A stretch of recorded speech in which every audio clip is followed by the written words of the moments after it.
Penyerang kelahiran Norwegia antusias dipanggil Nova Arianto ke Timnas Indonesia U17. Siapa Feike Muller Latupeirisa?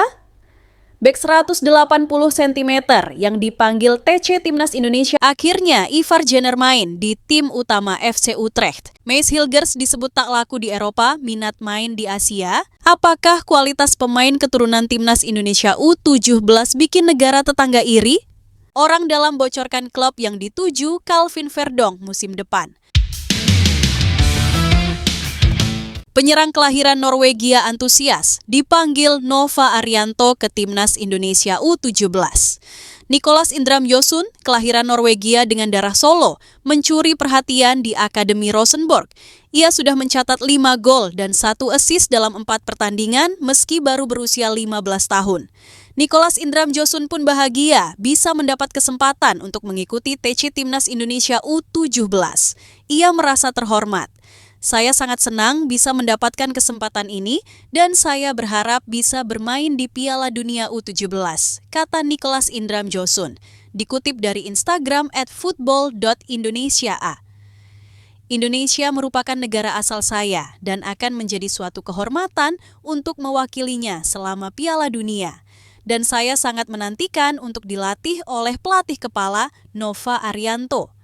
Lanjutnya, dengan statistik impresif di musim perdananya, 5 gol dan 1 assist dalam 4 pertandingan bersama Rosenborg U15, Nicolas Indram Yosun menunjukkan potensi besar sebagai penyerang masa depan. Gaya bermainnya yang dinamis, kemampuan membaca ruang, dan naluri mencetak gol membuatnya menonjol di level usia muda. Pengalaman bermain di sistem sepak bola Eropa akan menjadi nilai tambah yang besar dalam menghadapi turnamen bergengsi seperti Piala Dunia U17 2025, di mana Indonesia telah memastikan tempat.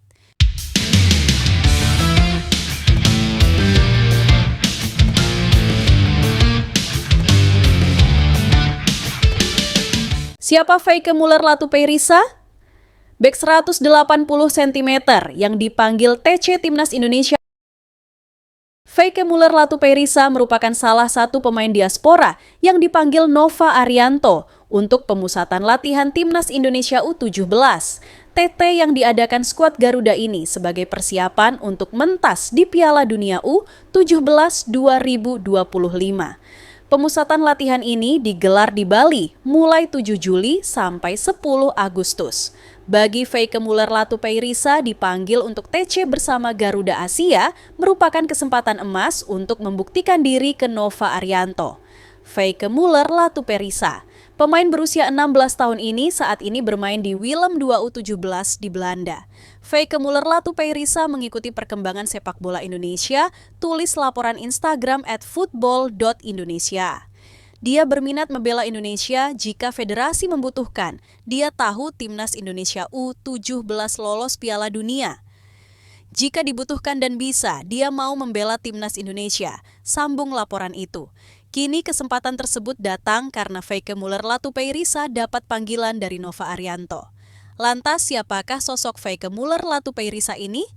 Berikut profilnya. Sebagai tambahan informasi, Feike Muller Latupeirisa sudah mulai mendalami sepak bola secara serius sejak usia 5 tahun. Awalnya, ia bergabung dengan klub amatir asal Belanda bernama Zwolle FC. Klub ini dikenal sebagai tim lokal yang menjadi tempat awal Muller mengasah kemampuannya. Setelah usianya menginjak 7 tahun, pemain kelahiran Den Bosch, Belanda pada 10 Desember 2008 tersebut melanjutkan latihan yang lebih terstruktur bersama Willem II. Pemain bertahan bertubuh jangkung ini memiliki garis keturunan Indonesia yang berasal dari kakek di pihak ibunya.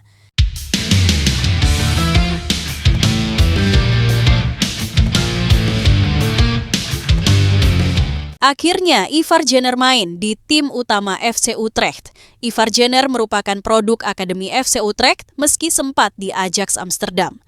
Pemain 21 tahun tersebut perlahan-lahan naik dari tim akademi hingga jadi andalan untuk Jong FC Utrecht yang main di kasta kedua Liga Belanda. Musim 2024-2025 lalu, tercatat Ivar Jenner bermain dalam 26 pertandingan bersama Jong FC Utrecht di kasta kedua Liga Belanda. Teranyar gelandang timnas Indonesia ini dimainkan dalam tim utama FC Utrecht saat melakoni laga uji coba pramusim. FC Utrecht menggelar pertandingan uji coba melawan FCSB atau Steaua yang merupakan klub asal Rumania. Melansir dari Instagram resmi FC Utrecht, Ivar Jenner tampil sebagai starter. Gelandang timnas Indonesia ini mengawal lini tengah FC Utrecht di babak pertama yang tertinggal dengan skor 0-1 atas FCSB. Akan tetapi, pemain tengah berusia 21 tahun tersebut tidak tampil penuh karena ditarik keluar pada babak kedua. Melihat Ivar Jenner mendapatkan kesempatan di tim utama, ia sudah berada dalam jalur yang tepat dalam karirnya. Kontrak Ivar Jenner bersama Jong FC Utrecht masih terikat sampai Juni 2026 mendatang. Maka dari itu, gelandang 21 tahun tersebut harus bisa menunjukkan diri agar mendapatkan perpanjang kontrak atau bisa dipromosikan ke tim utama. Sebab, Ivar Jenner sendiri memang belum mencatatkan debut bersama tim utama FC Utrecht dalam laga resmi. Namun, ia sudah memiliki pengalaman tampil bersama tim senior di ajang persiapan pramusim. Padahal Ivar Jenner sudah menjadi andalan ketika di Timnas Indonesia, nyatanya ia mengoleksi 18 caps bersama skuad Garuda.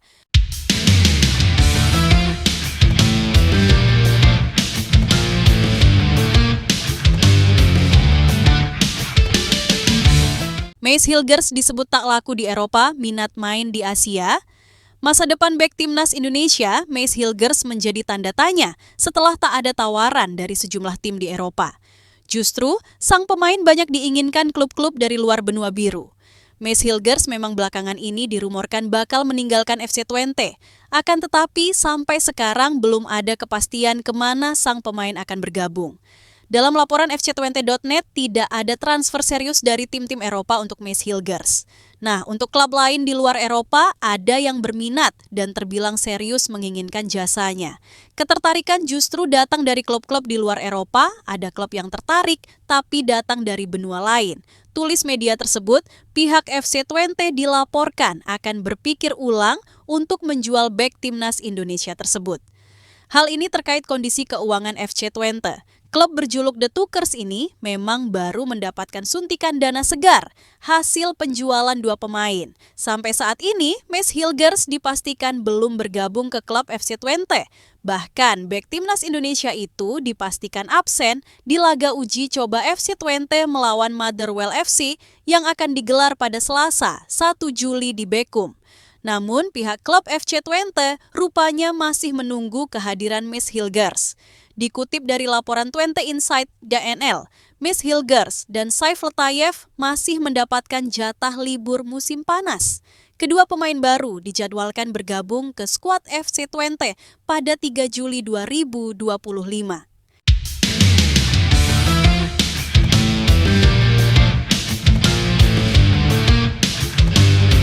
Apakah kualitas pemain keturunan timnas Indonesia U17 bikin negara tetangga iri? Pemain keturunan yang mengikuti training camp, TC. Timnas Indonesia U17 ternyata membuat negara tetangga ketar-ketir. Seperti diketahui, pelatih Timnas Indonesia U17 Nova Arianto banyak memanggil pemain keturunan untuk mengikuti training camp, TC yang berlangsung di Bali pada 7 Juli sampai dengan 10 Agustus mendatang. Setidaknya ada 9 pemain keturunan berstatus diaspora yang dipanggil oleh Nova Arianto buat diuji kemampuannya. Kehadiran mereka mendapatkan perhatian dari media tetangga yaitu Vietnam. Dalam laporan Soha.yn disebutkan pemain-pemain keturunan itu membuat Timnas Indonesia U17 menjadi lebih kuat. Timnas Indonesia panggil skuad terkuat yang belum pernah ada sebelumnya untuk persiapan keputaran final Piala Dunia. Tulis Soha.bcn. Pemusatan latihan Timnas Indonesia U19 ini merupakan bagian penting dari persiapan skuad Garuda Muda menuju Piala Dunia U19 2025. Turnamen itu akan berlangsung di Qatar pada 3 hingga 27 November 2025. Garuda Muda akan satu grup dengan Brasil, Honduras, dan Zambia di grup H. Di fase grup, 2 tim teratas serta 8 tim peringkat ketiga terbaik berhak untuk memastikan tiket ke babak 32 besar Piala Dunia U17 2025.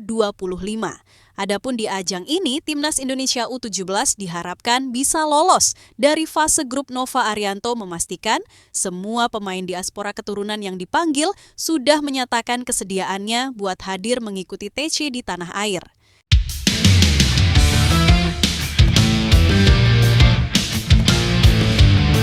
Emily Nahon, JIZS versi Timnas Putri Indonesia. Pemain yang baru berusia 18 tahun ini terlihat tampil solid sepanjang laga dan membawa Timnas Putri mencetak clean sheets. Karenanya, Emily Nahon disebut-sebut sebagai JIZS versi Timnas Putri karena penampilannya yang disiplin dan mampu memimpin rekan-rekannya saat bertahan. Lantas, siapakah sosok Emily Nahon tersebut? Seperti apa sepak terjangnya sebelum dinaturalisasi Timnas Putri Indonesia? Berikut rangkumannya. Emily Nahon merupakan pemain Timnas Putri Indonesia yang lahir di Oegstgeest, Belanda pada 17 Mei 2007 atau saat ini baru berusia 18 tahun. Pemain bernama lengkap Emily Julia Frederica Nahon merupakan pemain naturalisasi anyar di Timnas Putri. Ia resmi dinaturalisasi pada Juni 2025. Nahon, sapaannya, dinaturalisasi karena memiliki darah keturunan. Darah keturunan ini diketahui didapat dari nenek pihak ayahnya yang lahir di Bogor, Jawa Barat. Karier sepak bola Nahon bermula sejak usianya remaja. Diketahui, ia bermain bagi tim kenamaan Belanda, ADO Den Haag, sejak usia 14 tahun. Saat pertama kali masuk ADO Den Haag, Nahon langsung bermain di tim U16, terhitung selama 2 tahun sejak 2021 sampai 2023. Di musim 2023 sampai 2024, Nahon naik kelas ke tim U19 ADO Den Haag dan sudah beberapa kali tampil bagi tim senior untuk klubnya itu. Pemain berpostur 174 cm ini berposisi sebagai bek tengah. Menurut akun @indonesiabola.up di Instagram, ia pernah mengikuti pemusatan latihan bersama Timnas Putri Belanda U15. Meski sempat mengikuti pemusatan latihan bersama tim Putri Belanda, Nahon memilih membela tanah kelahiran neneknya dan menerima status WNI per Juni 2025.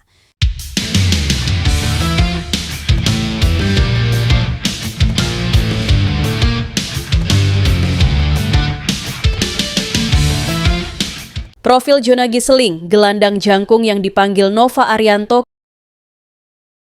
Jona Gisseling merupakan salah satu pemain keturunan yang berposisi sebagai gelandang. Area ini menjadi salah satu yang paling dibutuhkan skuad Timnas Indonesia U17 selain tentunya di posisi penyerang. Lantas, seperti apa kualitas dan rekam jejak Jona Gisseling sebelum memperkuat Timnas Indonesia U17? Apakah dia layak dan berhasil lolos ke skuad akhir Timnas Indonesia U17? Jona Gisseling merupakan pemain keturunan Indonesia di Belanda yang sebetulnya sudah cukup lama mendapatkan perhatian dari publik di tanah air, khususnya ketika program naturalisasi merebak di era Shin Tae-yong. Sejak tahun lalu, dia sudah diketahui memiliki darah Indonesia. Sehingga kiprahnya di Belanda sangat mendapatkan perhatian. Jona Gisseling tercatat lahir di Hoogeveen, Belanda pada 2 Maret 2008. Dengan kata lain, pemain yang saat ini menimba ilmu bersama FCMN U16 itu baru berumur 16 tahun. Dia terhitung cukup spesial karena memiliki postur yang menjulang tinggi sampai 190 cm. Padahal, Gisseling bermain di lini tengah. Selain sebagai gelandang bertahan, dia juga bisa menjadi gelandang serang. Keunggulan semacam ini tentu akan dinilai dan ditimbang-timbang oleh Nova Arianto. Kehadiran Jona Gisseling jelas memberi warna baru dalam komposisi lini tengah Timnas Indonesia U17. Dengan postur menjulang dan kemampuan bermain sebagai gelandang bertahan maupun menyerang, ia dapat menjadi opsi berbeda dibanding pemain-pemain lokal yang mayoritas mengandalkan kecepatan dan determinasi. Lebih dari itu, Gisseling juga dinilai memiliki disiplin taktik yang baik, terbukti dari pengalamannya bermain di sistem Akademi Eropa yang menekankan pada pembentukan karakter dan teknik dasar sejak usia dini. Hal ini tentu menjadi nilai tambah dibanding pemain lokal seusianya.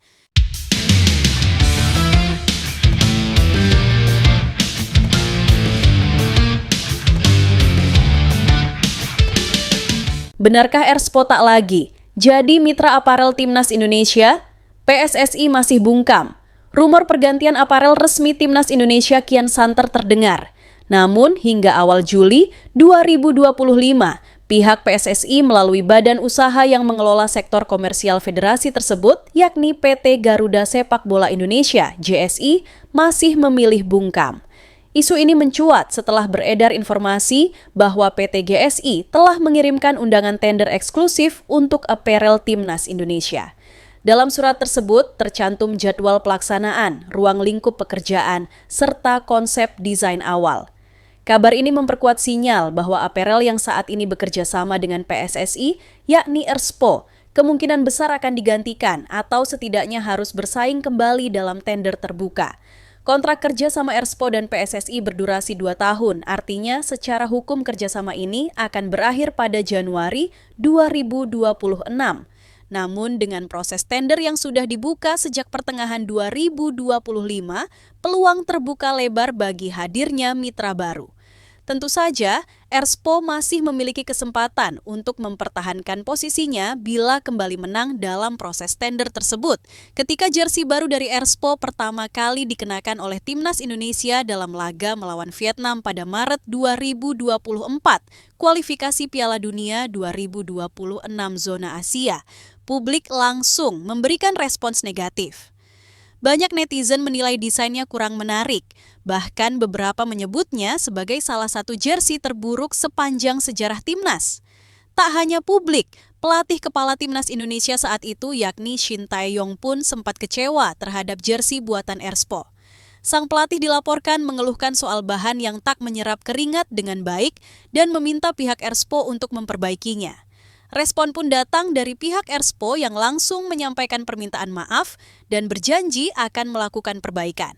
Dengan tender yang telah dibuka dan batas waktu yang semakin dekat, wajar jika spekulasi soal apparel baru Timnas semakin menguat. Meskipun PT GSI dan PSSI masih menolak berkomentar, banyak pihak menduga bahwa federasi tengah mempertimbangkan mitra baru yang bisa menghadirkan kualitas lebih baik, baik dari sisi desain, kenyamanan pemain, maupun penerimaan publik. Meski begitu, belum ada kepastian resmi apakah Erspo akan diganti atau akan tetap menjadi pemasok utama Timnas Indonesia.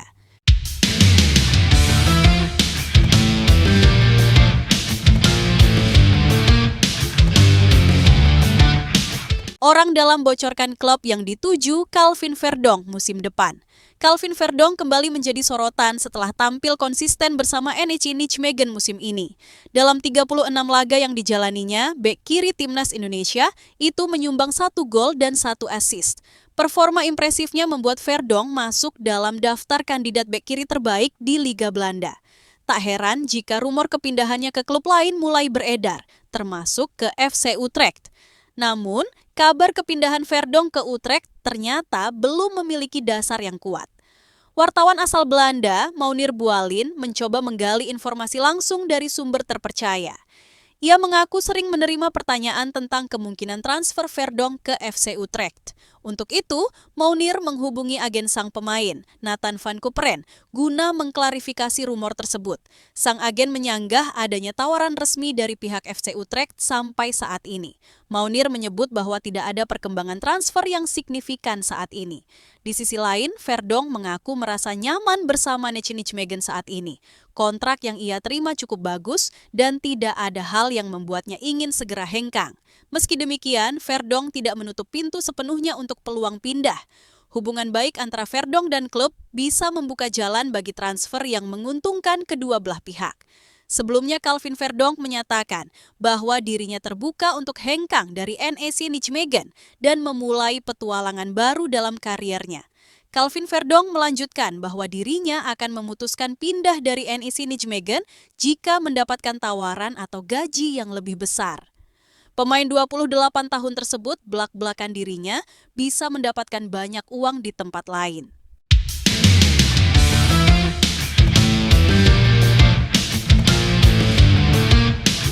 Empat 14 pemain keturunan baru yang akan dinaturalisasi Filipina langsung banyak. Timnas Filipina kembali membuat gebrakan besar jelang bergulirnya putaran kualifikasi Piala Asia 2027. Menyongsong laga penting melawan Timor Leste pada Oktober 2025 mendatang, Federasi Sepak Bola Filipina dikabarkan tengah menyiapkan proyek naturalisasi pemain dalam skala besar, bahkan disebut-sebut sebagai salah satu yang paling ambisius di kawasan Asia Tenggara. Langkah naturalisasi memang bukan hal baru bagi skuad berjuluk The Azkals ini. Sejak tahun 2010, Filipina telah dikenal sebagai salah satu negara di Asia yang secara aktif memanfaatkan pemain keturunan maupun pemain asing untuk memperkuat tim nasional mereka. Kini, menjelang kualifikasi Piala Asia 2027, Filipina dikabarkan sedang menyiapkan proyek yang jauh lebih besar. Sebanyak 14 pemain berdarah Filipina dilaporkan sedang dalam proses untuk dinaturalisasi dan diberi paspor resmi negara tersebut. Langkah ini diambil dengan target spesifik, yakni memperkuat skuad menghadapi laga kontra Timor Leste, sekaligus membuka peluang lebih besar untuk lolos ke putaran final Piala Asia 2027. Jumlah pemain yang masuk radar naturalisasi kali ini terbilang mencengangkan. Bila biasanya 1 atau 2 pemain dinaturalisasi dalam satu periode, kini hampir 2 lusin pemain diproses secara paralel. Beberapa dari mereka disebut telah bermain di level profesional di luar negeri, baik di Amerika Serikat, Eropa, maupun negara-negara Asia lainnya. Langkah ekstrem ini diyakini juga terinspirasi dari kesuksesan negara tetangga, Malaysia, yang belakangan menjadi sorotan karena berhasil menaturalisasi sejumlah pemain asal Amerika Selatan, terutama dari Argentina.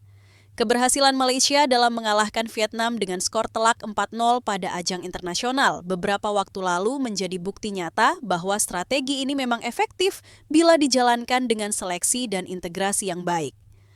Sementara itu, tim seperti Vietnam yang masih mengandalkan pemain-pemain lokal justru mulai tertinggal dari segi performa. Filipina tentu tidak ingin tertinggal dari tren ini, terlebih jika mereka berpotensi satu grup dengan Malaysia atau tim kuat lainnya di fase berikutnya, maka memiliki skuad yang kompetitif menjadi suatu keharusan. Berikut adalah daftar 14 pemain diaspora yang kabarnya tengah dalam proses naturalisasi oleh Federasi Sepak Bola Filipina, PFF.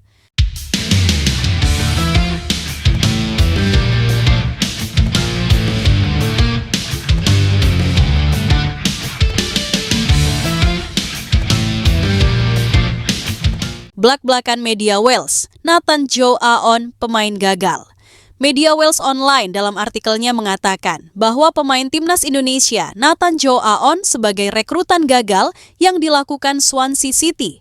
Seperti kita ketahui, Swansea City dan Nathan Joe Aon resmi berpisah melalui kesepakatan bersama meski masih ada kontrak 1 tahun lagi. Nathan Joe Aon didatangkan Swansea City pada bursa transfer musim panas dari Excelsior dengan mahar 350.000 pound sterling. Akan tetapi, sejak didatangkan, Nathan Joe Aon kesulitan mendapat tempat utama Swansea City di bawah asuhan Michael Duff dan Luke Williams. Sang pemain sempat dipinjamkan ke Heerenveen pada 2024 yang merupakan tim kasta atas Liga Belanda, namun nasibnya sama, sulit mendapat menit bermain. Secara total, Nathan Joe Aon hanya tampil 3 kali bersama Swansea, di mana 2 kali sebagai starter di ajang Piala EFL musim lalu. Satu-satunya penampilannya di Liga terjadi sebagai pemain pengganti saat melawan Preston North End pada bulan Agustus. Catatan tersebut membuat Wales Online menyebut Nathan sebagai pemain gagal. Kepergian Nathan Joe Aon merupakan langkah terbaru dari apa yang secara luas dilihat sebagai upaya perekrutan yang gagal pada musim panas 2023 di bawah direktur olahraga sebelumnya, Paul Watson, tulis media tersebut dilansir. Jumat, 20 Juni 2025. Bukan cuma Nathan, ada banyak pemain gagal yang didatangkan Swansea City karena hanya 5 sukses bertahan. Jumlah itu masih bisa berkurang lebih jauh sebelum musim panas berakhir karena klub juga kemungkinan akan mendengarkan tawaran untuk striker Jerry Yates yang menghabiskan musim lalu dengan status pinjaman di Derby County. Dari 13 pemain yang didatangkan pada musim panas itu, hanya 5 pemain yang bertahan dengan Christian Pedersen dan Mikola Kuharevic di antara yang terakhir hengkang. Nathan Joe Aon dan catatan buruk di Swansea City.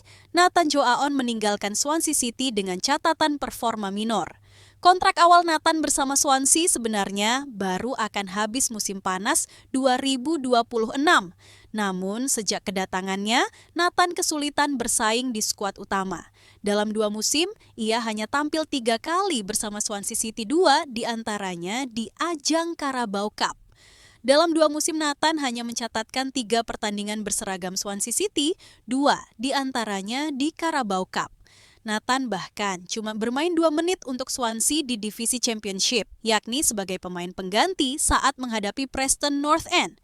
Nathan Joe Aon menambah daftar pemain keturunan timnas Indonesia yang berstatus free agent atau tanpa klub saat ini. Posisi Nathan Joe Aon di timnas Indonesia juga mulai terpinggirkan di bawah asuhan Patrick Kluivert.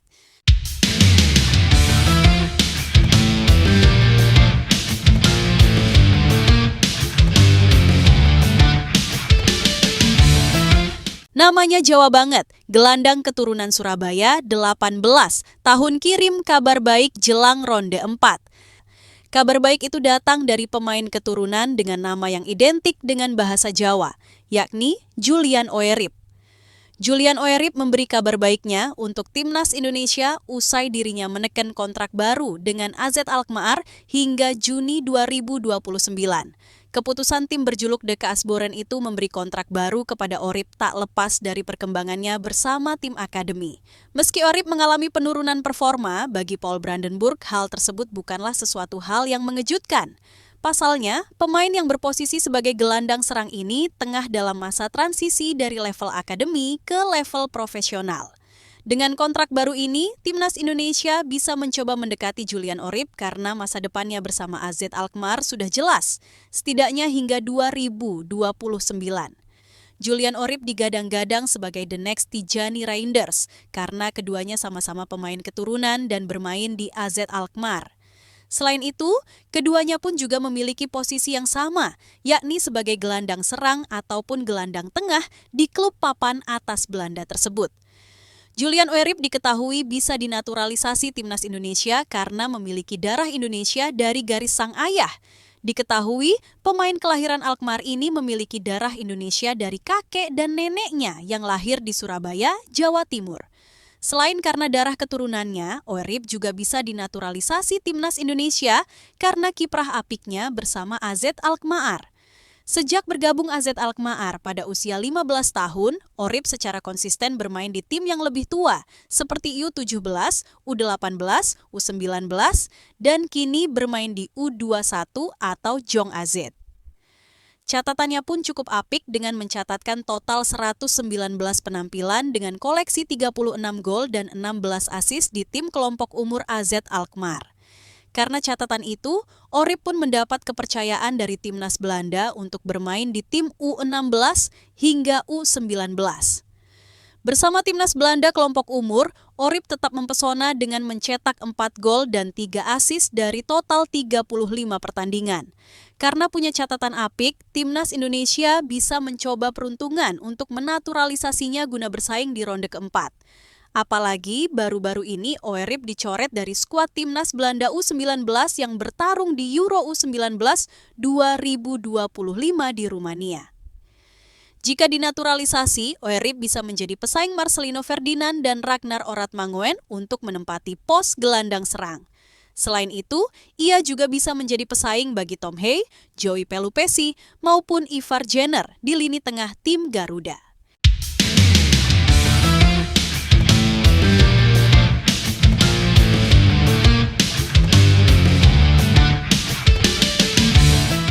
Pemain keturunan berposisi gelandang dengan harga pasaran 32,2 miliar ini cocok menjadi teman duet Ole Romeni di timnas Indonesia di ronde 4 kualifikasi Piala Dunia 2026.